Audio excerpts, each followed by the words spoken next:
Europe 1, 11h, 13h, Pascal Praud et vous. Et pour réagir avec Pascal Praud de 11h à 13h sur Europe 1, un seul numéro, le 01 80 20 39 21. Une commission d'enquête du Sénat sur le narcotrafic arrive à Marseille aujourd'hui. Les dealers ont-ils pris le pouvoir en France dans nos quartiers? La cité phocéenne a été décrite mardi par des magistrats marseillais comme une narcoville, où même l'incarcération n'empêche pas les poursuites des activités criminelles. Nous sommes en train de perdre la guerre. C'est une mexicanisation des prisons, des mots encore hallucinants de ces magistrats.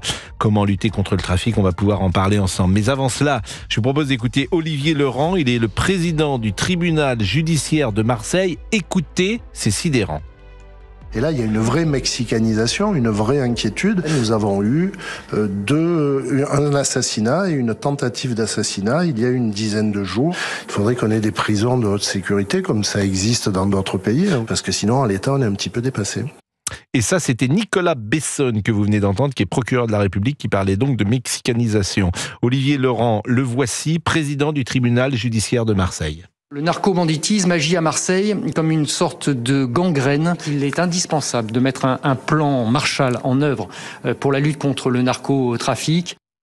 La bataille est perdue, c'est ce que dit également Nicolas Besson, qu'on va réécouter, mais c'est vrai que ce sont 4 magistrats qui décrivent un État dépassé, vulnérable, c'est 4 magistrats qui affirment craindre pour leur sécurité, c'est 4 magistrats qui évoquent donc des actes criminels commandés par des prisonniers, la corruption qui se propage, ce qui est aussi effrayant. Écoutons une nouvelle fois Nicolas Besson.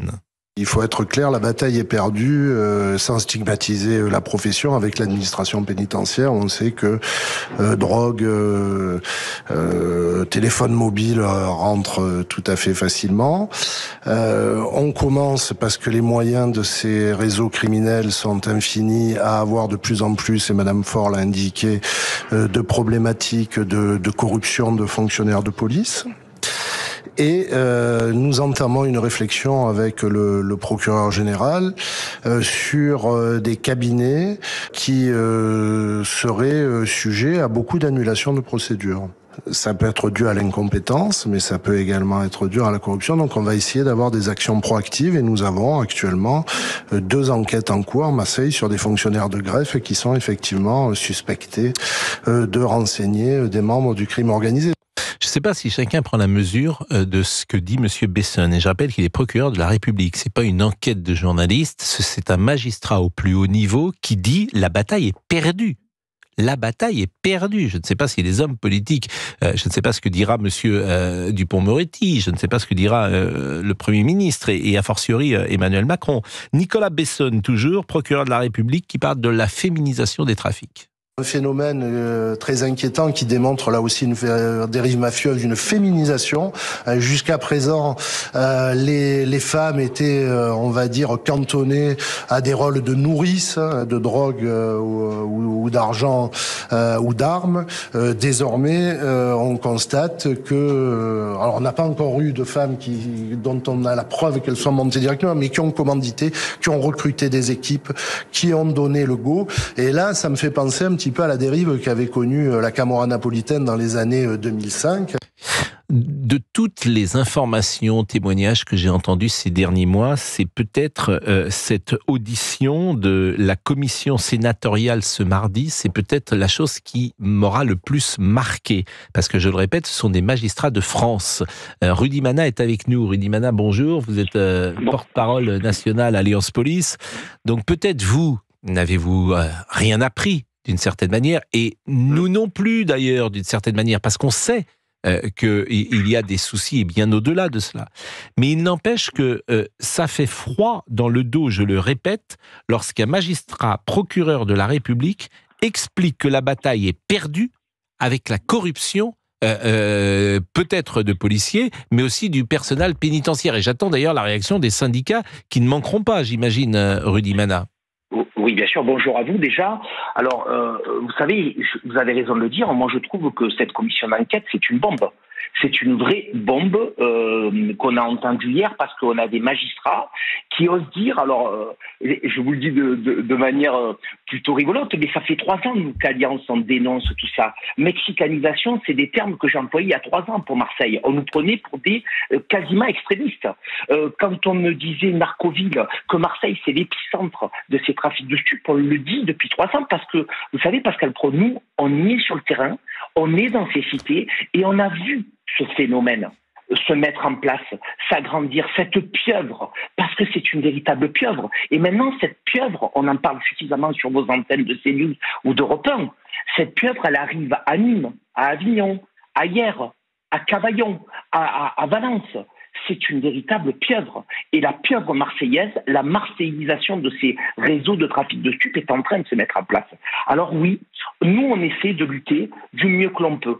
Et quand j'entends des magistrats qui disent on peut avoir des procédures cassées, mais je ne sais pas si vous imaginez comme ça serait terrible pour les fonctionnaires de police qui parfois travaillent pendant 1 an pour interpeller une tête de réseau, qui passent des heures infinies à les surveiller, à les écouter, et il pourrait y avoir malheureusement, parce que des fonctionnaires, il a parlé de greffe, on pourrait avoir des procédures cassées, mais ça serait absolument abominable pour les services de police d'entendre des choses comme ça, parce que ça voudrait dire que ça mettrait tout notre travail au tapis. Mais franchement, quand j'entends parler ces magistrats, je me dis que ça nous donne complètement raison ce qu'on dit sur vos antennes, notamment depuis quelques années, et je me dis qu'il y a quand même aussi un espoir, parce que je pense que si on s'y met tous ensemble, j'espère qu'on va quand même arriver à redresser la barre avec les propositions qui sont faites. On va marquer une pause, Rudy Mana, il est 11h11, mais c'est vrai que vous parlez de bombes. J'invite d'ailleurs tout le monde à écouter, je pense que sur le site de LCP, qui est la chaîne parlementaire, vous pouvez écouter en longueur cette audition. C'est vrai que ces auditions sont vraiment passionnantes parce que les magistrats ne diraient pas ça à un journaliste. C'est la limite de notre métier. Si moi j'invite un journaliste, si j'invite un magistrat, il ne dira pas ça à l'antenne, je pense. Là, il est devant une commission d'enquête, il parle sous serment, et il y a quelque chose de plus institutionnel que simplement de parler à un journaliste. Donc ces commissions d'enquête, je pense également à ce qui s'était dit sur le nucléaire, sont extrêmement intéressantes parfois, notamment au Sénat, parce qu'il se dit des choses forcément qu'on découvre et dans une très grande transparence. À tout de suite. Vous écoutez Pascal Praud de 11h à 13h sur Europe 1 et vous réagissez en composant ce numéro. Appelez Pascal Praud au 01 80 20 39 21. Europe 1. Pascal Praud et vous. Merci de nous rejoindre sur Europe 1. Pascal Praud et vous, la suite avec Rudy Mana avec nous au téléphone, porte-parole national Alliance Police. Pascal. Bon, Rudy Mana, est-ce que... alors, vous dites qu'il y a quand même de l'espoir parce que finalement, il y a une prise de conscience. Bien sûr. Mais on a du mal à imaginer des solutions parce que ces solutions nous feraient peut-être quitter l'état de droit, disons-le. J'ai pris ce matin l'exemple du Salvador, qui a trouvé, effectivement, qui a la solution. Mais à quel prix ? À quel prix ? Et on est tous, évidemment, sensibles à l'état de droit. Et on ne peut pas quitter l'état de droit. Mais comment faire face à des gens qui en profitent tellement, notamment avec les procédures, notamment avec tout ce qui peut se passer, puis parfois une forme de laxisme de la justice. Comment faire pour arriver à gangréner ? Est-ce qu'il y a des exemples en Europe, dans le monde, sans parler d'un exemple comme le Salvador, je pense peut-être à ce qui a pu se passer en Sicile et en Italie à un moment, avec la Camorra, avec la mafia napolitaine, et est-ce qu'on a pu mettre en place des solutions qui correspondent quand même à nos limites ? Et nos limites, je le répète, c'est l'état de droit. Oui, tout à fait, vous avez raison. Nous, on a le devoir d'agir dans un état de droit avec des lois, avec des réglementations. Et parfois, vous avez raison de le préciser, c'est extrêmement difficile parce que on a affaire à des individus en face, et les magistrats le disent dans leur audition, qui jouent avec la loi. Et qu'on se le dise, Pascal, c'est des gens qui ont énormément d'argent, c'est dit également dans l'audition. Et vous imaginez bien que ces gars-là, quand ils sont interpellés, ils prennent des avocats qui payent entre 50 et 100 000 euros. Des avocats qu'on pourra, nous, policiers, jamais se payer. Donc, on a affaire à des cadors du barreau qui utilisent toutes les réglementations, tout pour casser les procédures. C'est ça nos difficultés. Alors effectivement, j'ai entendu parler de prisons de haute sécurité. Oui, en voilà une bonne idée. Voilà une excellente idée. Parce qu'effectivement, on sait que dans les prisons, notamment à Marseille, je connais bien cette ville, très bien même, on sait que les téléphones portables rentrent, on sait que les stupéfiants rentrent, ça on le sait, mais ça dure depuis quand même quelques temps. On a toujours su que ça existait. Et aujourd'hui, on passe au cap supérieur où des individus en prison donnent des ordres pour faire tuer d'autres personnes. On en est là aujourd'hui dans les prisons françaises. Et malheureusement, il faut se dire aussi, il n'y a plus personne qui veut travailler pour être gardien de prison, parce que c'est mal payé, parce que vous faites un boulot extrêmement difficile. Et ça, il faut se le dire aussi. Il faut peut-être penser à payer de manière un petit peu plus importante ces gars-là. Et je ne suis pas leur représentant syndical, mais moi j'en croise des mecs comme ça. Et ils ont envie que ça marche. Ils sont payés rien du tout. Donc ils n'ont pas envie d'aller travailler dans une prison. Et tout ça, c'est un plan Marshall. Effectivement, j'ai entendu le mot plan Marshall. Nous, ça fait plusieurs années qu'on le demande. Mais effectivement, qu'il faut tout revoir. Bien sûr qu'on a besoin d'être aidé par tout le monde. On a besoin d'être aidé par les municipalités aussi, Pascal, qui traînent la patte pour mettre des caméras de vidéoprotection, comme à Marseille par exemple, parce que vous comprenez, il faut pas heurter les sensibilités de leur électorat. Ensuite, il faut qu'on ait des professeurs qui aillent aussi expliquer dans les médias que la drogue c'est catastrophique pour les gamins. Il faut le dire ça. Oui, mais c'est un tel travail. Bon, merci Rudy Mana en tout cas, merci de votre témoignage. Je rappelle que vous êtes porte-parole nationale d'Alliance Police. On va être avec Sébastien qui est chauffeur de taxi. Et j'ai envie de dire, peut-être Sébastien, êtes-vous confronté au quotidien à cette ville de Marseille qui est qualifiée par des magistrats de narcoville. Donc je ne sais pas si vous partagez cette analyse. Bonjour. Oui, bonjour Pascal. Oui, tout à fait. Ouais. Donc moi j'habite Marseille. Je travaille essentiellement sur les quartiers nord. Bon après tout ce qui est trafic, il y en a de partout dans tout Marseille. Mais c'est vrai que c'est vraiment ciblé sur les quartiers nord et moi je le vois. J'ai mon retour d'expérience quand il faut rentrer dans des cités. C'est catastrophique. D'ailleurs on rentre plus. Dans certaines cités, il y a un barrage à l'entrée. Et vous pouvez plus rien faire. Moi, les patients, je suis obligé de les laisser à l'entrée parce que on arrive, on vous demande si vous venez consommer. Moi, je consomme pas. Non, vous rentrez pas. C'est sidérant. En fait, ce que vous dites et qu'on sait déjà est sidérant. C'est sidérant. Moi, je peux pas vous dire qu'il y ait des barrages. Je trouve ça sidérant. Vous voyez ce qui me met en colère, et je le dis en colère froide depuis ce matin, c'est que bien sûr que commémorer à tour de bras, c'est très bien. Bien évidemment que respecter le passé, c'est utile. Bien évidemment encore que constitutionnaliser l'IVG, c'est très important. Mais il y a quand même ce réel qui nous saute au visage et que ce réel, aujourd'hui, il n'est pas envisagé par le politique parce que ça réclame effectivement un très grand courage, que c'est immensément difficile, bien sûr, immensément difficile. Alors c'est plus facile, effectivement, de constitutionnaliser l'IVG. Bien, alors on me dira qu'il faut faire les deux et que l'un est sans rapport avec l'autre. Sans doute. Mais ce réel-là, ce que vous nous expliquez, Sébastien, fait froid dans le dos. Que disent les Marseillais, selon vous ? Que pensent les Marseillais ? Malheureusement, on est dépité et on vit avec. Tout comme ces pauvres gens qui habitent les cités et qui sont touchés directement par le trafic, on subit. De toute façon, vous dites quelque chose, on vous fait fermer votre bouche, et puis ça s'arrête là. Voilà, on n'a pas le choix. Ils sont tellement, entre guillemets, puissants qu'on peut rien faire. Moi, un jour, j'ai dit, mais moi, mon patient, j'ai besoin de le ramener. Il m'a dit, mais tu rentres pas. Et de toute façon, vous pouvez pas rentrer. Vous avez les poubelles, vous avez les frigos, vous avez le canapé au milieu de la route. Vous pouvez pas passer. Je suis obligé de manœuvrer 3 fois pour pouvoir passer dans les chicanes qu'ils font. C'est tellement c'est impressionnant. Ils dirigent des murs en parpaing au milieu de la route. Ils mettent une quarantaine de chariots couchés au milieu de la route. Vous pouvez pas passer. Et si vous descendez de la voiture, c'est fini. Votre voiture, vous la voyez plus. Vous n'existez plus non plus. Donc c'est malheureusement, on le voit à la télé, on voit des images. Mais on ne voit pas beaucoup, je vous assure, on ne voit pas beaucoup de reportages parce que le paradoxe, c'est que cette réalité-là qui existe est assez peu montrée, je trouve, à la télévision. Parce qu'elle ne correspond pas. Elle ne correspond. Oui, c'est pas, mais elle correspond pas. D'abord, chez mes confrères que je connais par cœur, il y a une volonté de ne pas faire le jeu de certains partis politiques, donc ça infuse cela, parce que c'est, si on parle de sécurité, ah oui, mais vous allez faire le jeu du Rassemblement National, en clair, donc ça, j'entends ça, hein, c'est, la presse, elle est idéologique, souvent je le dis, parce que c'est une réalité, moi je travaille dans les rédactions depuis 40 ans, donc j'entends ce qui se passe. Ouais, mais malheureusement, il faut pas faire de vagues. Mais bien sûr, mais alors, c'est exactement ça aussi. En ce moment, on n'a pas trop de règlement de compte, enfin bon, il y a quand même eu comment ça s'appelle, un épisode il y a quelques jours dans les quartiers sud de Marseille, à côté des Baumettes, à 500 mètres de la prison des Baumettes, il y a eu deux règlements de compte, des balles perdues.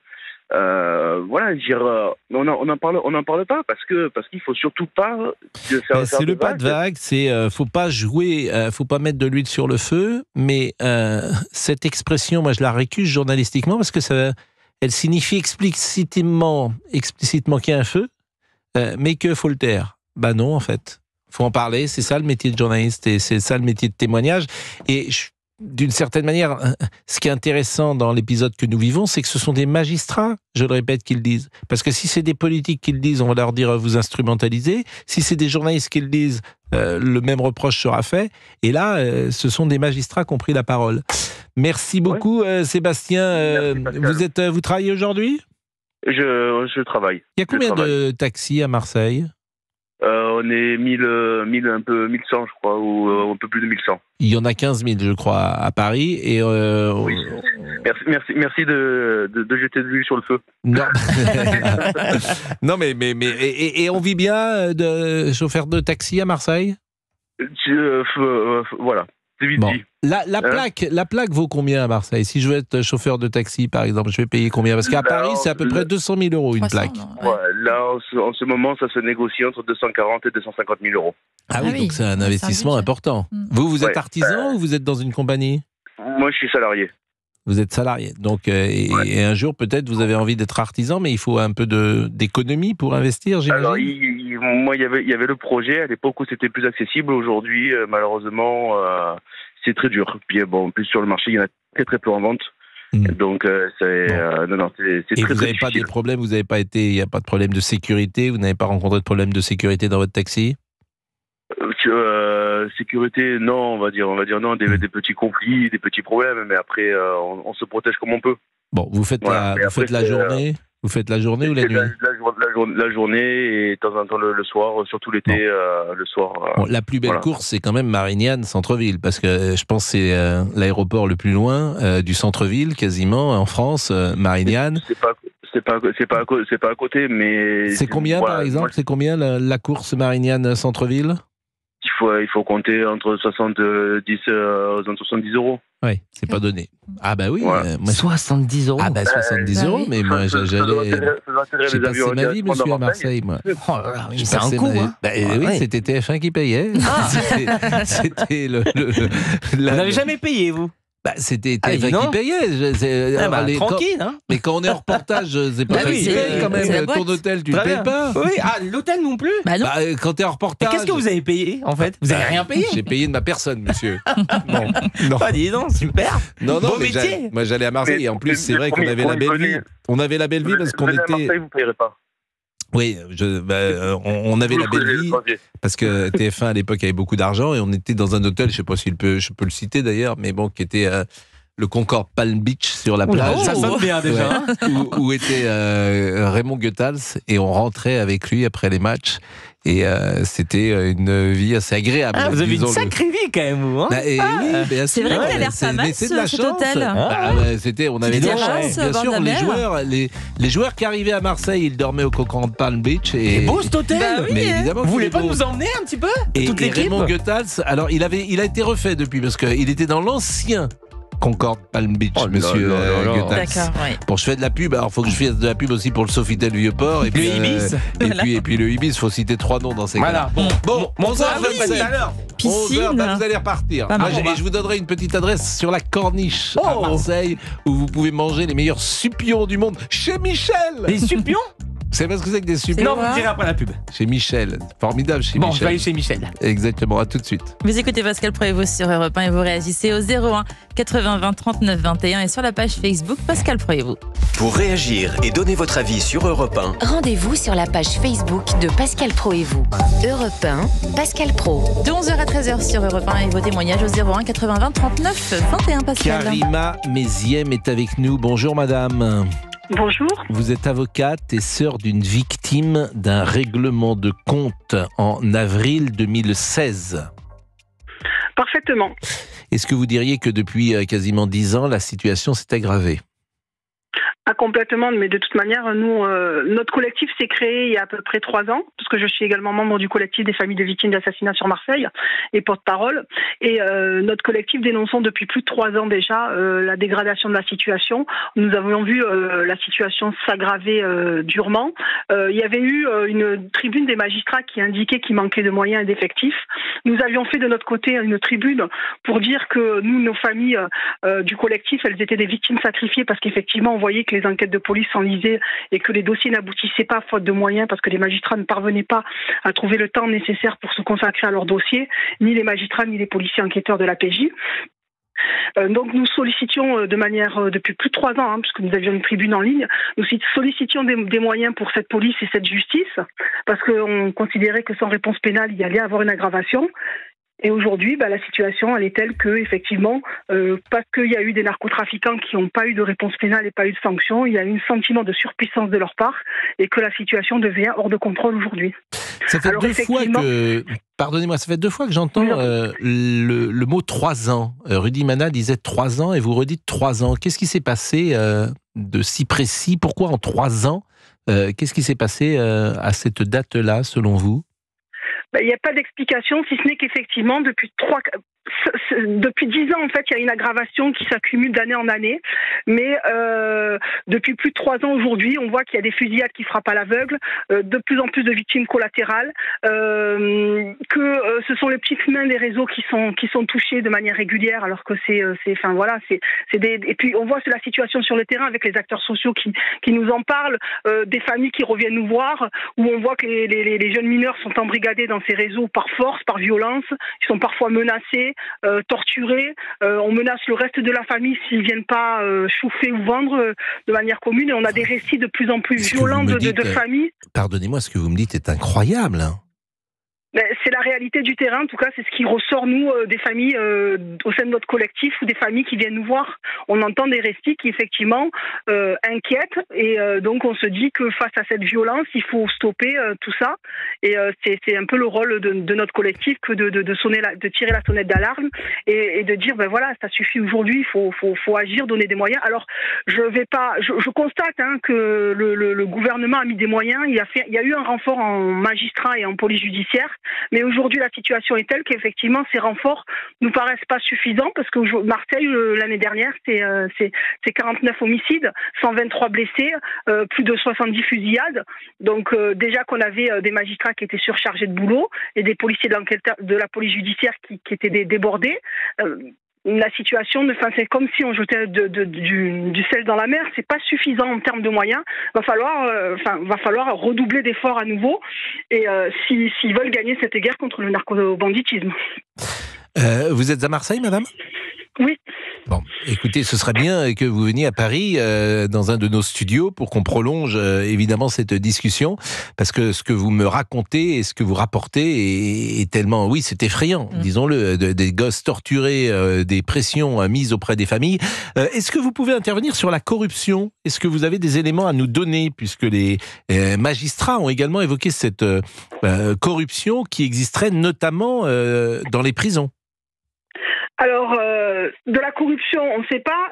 On n'a pas de retour là-dessus à proprement parler parce que par définition, c'est toujours tenu secret. Mais effectivement, on a des récits où on s'étonne de savoir que des narcobandits continuent à tenir leur point de deal via les prisons. C'est que bien évidemment, il se passe quelque chose. Et quand on sait que des assassinats sont orchestrés depuis les maisons d'arrêt, c'est qu'il y a un souci là-dessus aussi.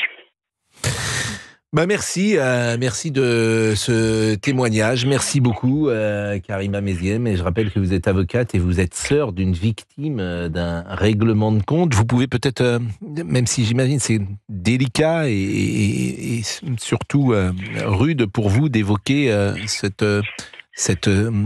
drame qui a touché votre famille. Non, c'est rude aujourd'hui, mais ça l'était il y a quelques années. Aujourd'hui, ça devient un peu plus facile. Moi, mon frère a été assassiné le 4 avril 2016 à la Cité La Paternelle, alors qu'il accompagnait un ami acheté sur un point de deal à la sortie de son travail, et il a été pris dans une fusillade. Alors si effectivement on indique que le mobile n'est pas lié au trafic de stupéfiants, les auteurs présumés, je dis bien auteurs présumés parce que là je suis confrontée à la lenteur de la justice et au manque de moyens de la justice, puisqu'effectivement je suis avec de nombreuses familles, même si les auteurs présumés sont identifiés faute de preuves, parce que la justice n'a pas eu les moyens d'enquêter dilignement, malheureusement nous n'avons pas d'interpellation, pas de mise en examen, et peut-être la menace d'un classement sans suite. Donc voilà où on en est aujourd'hui.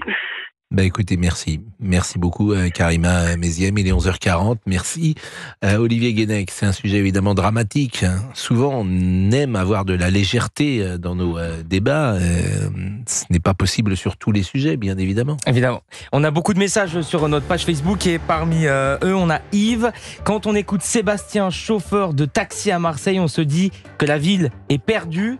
On a Adna également sur notre page. Les trafiquants de drogue ont le pouvoir et on dirait qu'ils en ont plus parfois que les autorités, alors qui peut les arrêter? Voilà, Pascal. Merci beaucoup. Qu'est-ce que nous faisons, Fabrice Lafitte? Marquons une pause. Qu'est-ce que nous faisons, Laurent Tessier? Nous allons continuer. Bon. Information contradictoire. Voilà. Double information. Alors, le vrai après chef, la pause, c'est Laurent Tessier. Oui.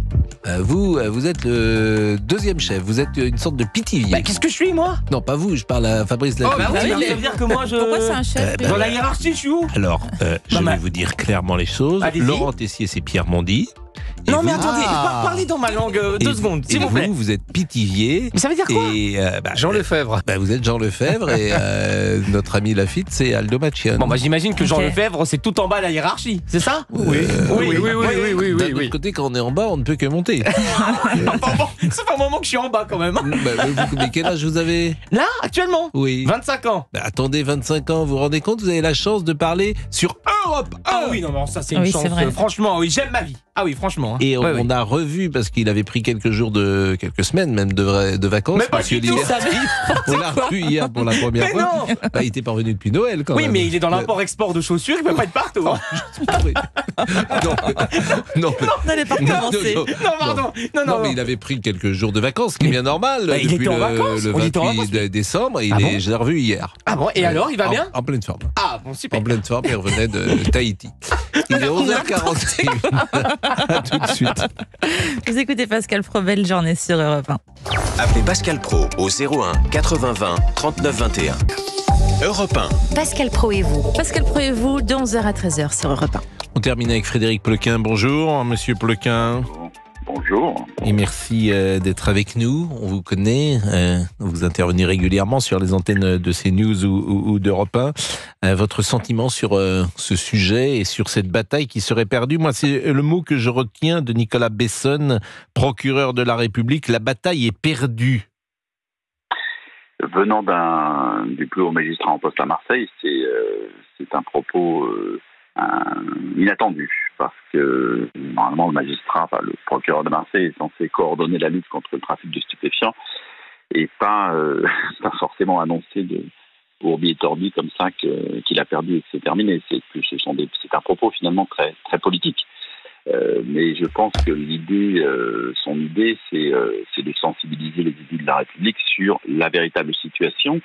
Et moi, je trouve ça formidable que les sénateurs aujourd'hui fassent cette commission d'enquête dans laquelle ils entendent un certain nombre d'acteurs de la lutte contre le trafic, de journalistes, de trafiquants, etc. Je trouve ça très bien parce que finalement, cette réalité que nous, journalistes, que moi, dans les livres, je décris depuis des années, va être d'une certaine manière officialisée par ce rapport de la... Évidemment, parce que c'est ce que je dis depuis tout à l'heure, elle n'a pas le même poids lorsque c'est un journaliste qui raconte, bien évidemment, ou même la même crédibilité, c'est pas remettre en cause votre travail, bien sûr. Et je disais également qu'un magistrat ne vous parlerait peut-être pas comme ça, ou il vous parlerait off, comme on dit, mais je ne sais pas s'il assumerait dans un livre ou dans une interview les propos qu'il a tenus devant une commission d'enquête. Et c'est ça qui est sidérant. Absolument. Et les mots, je trouve que c'est important en matière de criminalité. Moi, j'ai toujours été partisan de mettre des mots sur les choses. Je veux dire, quand il y a un développement de la loi du ghetto dans une ville comme dans une partie de Marseille, il faut le dire. Il faut parler de loi du ghetto en France. Quand il y a des pans entiers de nos villes qui ont tendance à glisser vers ce qu'on peut constater dans certaines favelas autour des grandes villes au Brésil. Je veux dire, je dis pas qu'on en est là, mais quand on le voit, il faut en tout nommer cas, les c'est choses. peut-être ce qui va venir demain. Alors, comme la liaison n'est pas extraordinaire, Frédéric, je vais vous remercier grandement. Et puis, on va changer de sujet à 11h49. C'est vrai que la liaison est un peu hasardeuse, je dirais. C'est une liaison dangereuse. Que dites-vous, Géraldine ? Liaison un peu trouble.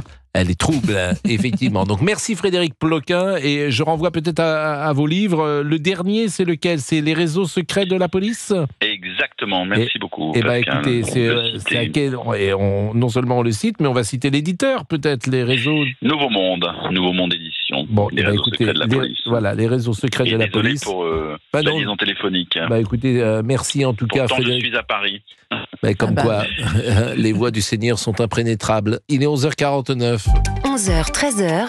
Pascal Praud sur Europe 1.